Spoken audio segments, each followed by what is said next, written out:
কবিতার অপমৃত্যু ঘটেছে এবং এভাবেই যেন এই কবিতার মৃত্যু হওয়ার কথা ছিল। তিনি ইউপিএল এ ছিলেন, তিনি দেখেছেন কিভাবে কবিতার বইকে দূরে ঠেলে দেওয়া হয়, যেহেতু তার বিনিয়োগ উঠে আসে না। এবং বর্তমানে ইউপিএল এবং থেকে শুরু করে কোঅপারেটিভ বুক সোসাইটিও নামে একটা বড় প্রকাশনা সংস্থা, একই পর্যায়ের ছিল প্রায়, তারাও এখন সেই সরকারি একটা প্রজেক্ট ছিল পিপিপি, পাবলিক প্রাইভেট পার্টনারশিপ। এখন পাবলিশাররাও কিন্তু পিপিপিতে হাঁটছেন, পাবলিশার পোয়েট পার্টনারশিপ। এখানে কিন্তু পুরোটাই, ওখানে কিন্তু অর্ধেক প্রাইভেট থাকে, অর্ধেক সরকার পাবলিক থাকে। এখানে পুরোটাই পোয়েটকে দিতে হয়, বহন করতে হয়, মানে কবিকেই পুরো টাকাটা বহন করতে হয়। পার্টনারশিপ আসলে হয় না। কারণ তাদের যুক্তি কবিতার বই চলে না, বইমেলায় সবচেয়ে বেশি প্রকাশিত হয় কবিতার বই, সবচেয়ে কম বিক্রি হয় কবিতার বই, সবচেয়ে বেশি আলোচিত হয় কবিতার বই, সবচেয়ে কম পঠিত হয় কবিতার বই। এ দুর্দশা। কবিতাকে বাঁচিয়ে রাখা খুবই কঠিন, দুরূহ এবং প্রায় অসম্ভব। কিন্তু কবিতার আসর দিয়ে কবিতাকে বাঁচিয়ে রাখতে হবে বা হচ্ছে। আমরা যে কারণে এই কবিতার আসরগুলোকে সঙ্গ দিচ্ছি, সময় দিচ্ছি, যারা যে কয়জন খাঁটি সোনা আসে এখানে সাইদুর বলেছেন, তাদেরকে আঁকড়ে ধরে আমাদেরকে এগিয়ে যেতে হবে এবং বাঁচতে হবে, রক্ত সঞ্চালন করতে হবে, অক্সিজেনের যোগান দিতে হবে।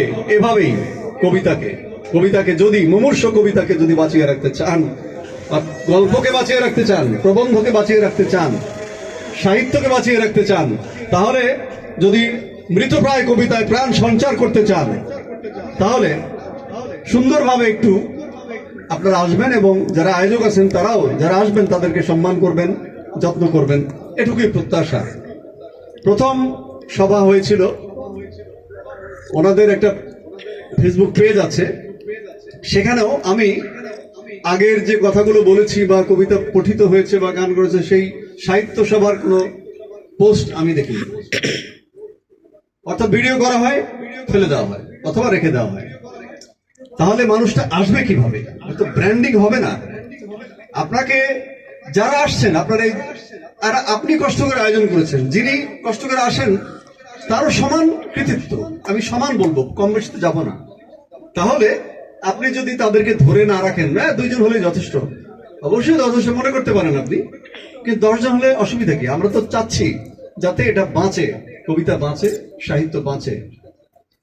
আপনি নিজের ফেসবুককে ব্যবহার করুন, পত্রিকার দ্বারস্থ হওয়া দরকার নাই। আমি কি আজকে আপনাকে দিয়েছেন, আজ কবি আপনার মনে আছে তো, আজ কিন্তু সেই অনুষ্ঠান সব নিজেই সম্ভব, একটু সতর্ক হলে সম্ভব। এবং আমি বলেছি 10টা লোককে 10 টাকা দিয়ে 10টা ফোন করবেন, 20 টাকা দিয়ে 20টা লোককে ফোন করবেন, 10টা লোক আসবে বা কথা দেবে বা আসবো। এভাবে আপনাকে বাঁচতে হবে এবং কবিদেরকে বাঁচিয়ে রাখতে হবে। একটু আমরা যত্নশীল হই।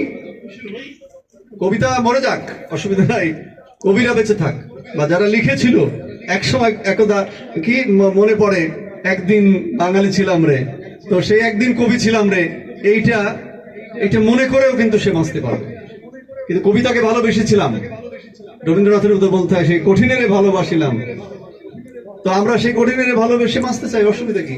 আমরা তো কবিতাকে ভুলে যাইনি, বিস্তৃত হয়ে যায়নি, সম্পূর্ণরূপে বাঁচতে চাই। আমরা যে কয়জন আছি ঠিক আছে, এবং আরো আসুক, এটা আমরা চাই।